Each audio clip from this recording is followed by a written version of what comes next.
السلام عليكم ورحمة الله وبركاته. عاملين ايه؟ احلى متابعين في الدنيا، وحشتوني جدا. يا رب تكونوا بخير. هنبدأ الفيديو بالصلاة على النبي عليه أفضل الصلاة والسلام. يلا بينا على المقادير. كيلو دقيق و4 معالق سمسم،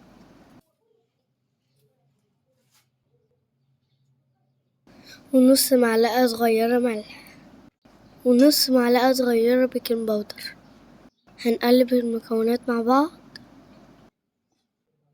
وهننزل عليهم بكوباية ونص سمنة، ونص كوباية زيت، يبقى الكمية كلها كوبايتين. نقلب السمنة مع الدقيق كويس جدا، بس لازم ندخل ايدينا عشان نبسها. انا استخدمت ريحة السمنة البلدي، ودي اختياري. دي اهم مرحلة في نجاح الكحك. ودلوقتي هنحضر الخميرة. كوباية وربع مية، و3 معالق كبيرة سكر، وكيس خميرة. هقلبهم كويس جدا مع بعض، وهنزل بيها على الدقيق. هنلم العجينة وبلاش نعجنها علشان الدقيق ما يعملش عرق. ما تنسوش اللايك والاشتراك في القناة.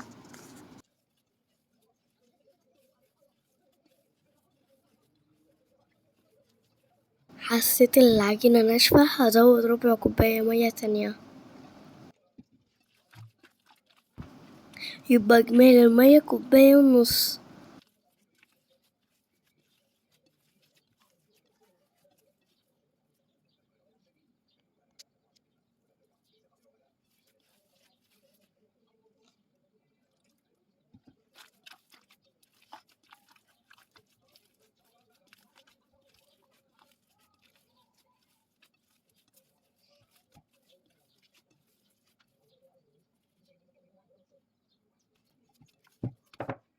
وهسيبها ترتاح ربع ساعة بس.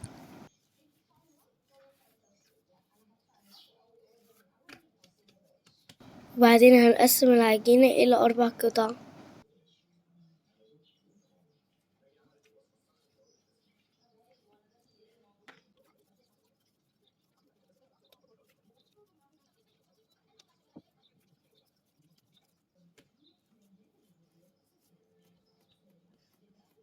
هنمسك أول قطعة ونفردها بإيدينا،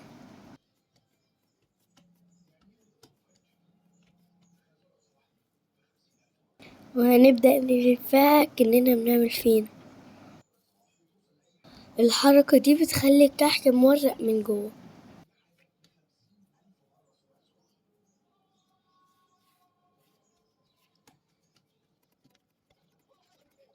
هنعمل 4 أجزاء بنفس الطريقة. هنرجع نستخدم الجزء الأول،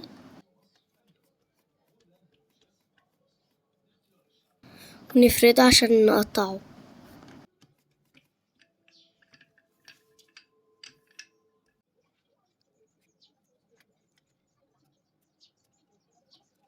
قطعوه بسكينة أو قطاعة المتاحة عندكم.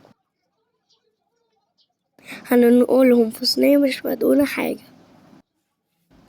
هعمل الجزء التاني بنفس الطريقة.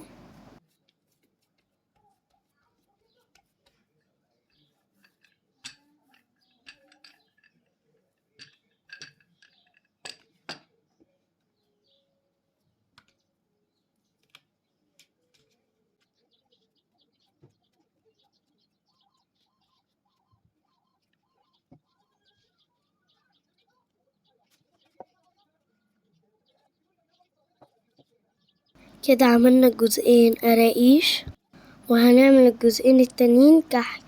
هنقسمها إلى قطع متساوية، ونمسك كل قطعة ونبرمها ونقفلها كويس زي ما واضح قدامكم في الفيديو. هسيب كل الكمية تخمر نص ساعة، وهسخن الفرن كويس جدا. هخليه على درجة 170،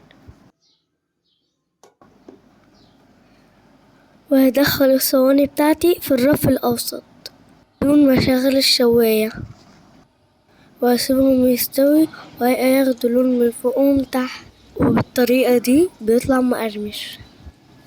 ما شاء الله الكيلو عمل معايا كتير جدا. جربوا الطريقة دي هتعجبكم قوي. شايفين مقرمش ومر ازاي من جوه؟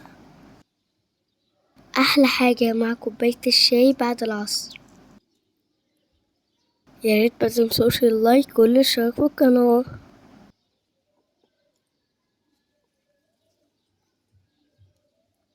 واستنوني في وصفة جديدة، والسلام عليكم ورحمة الله وبركاته.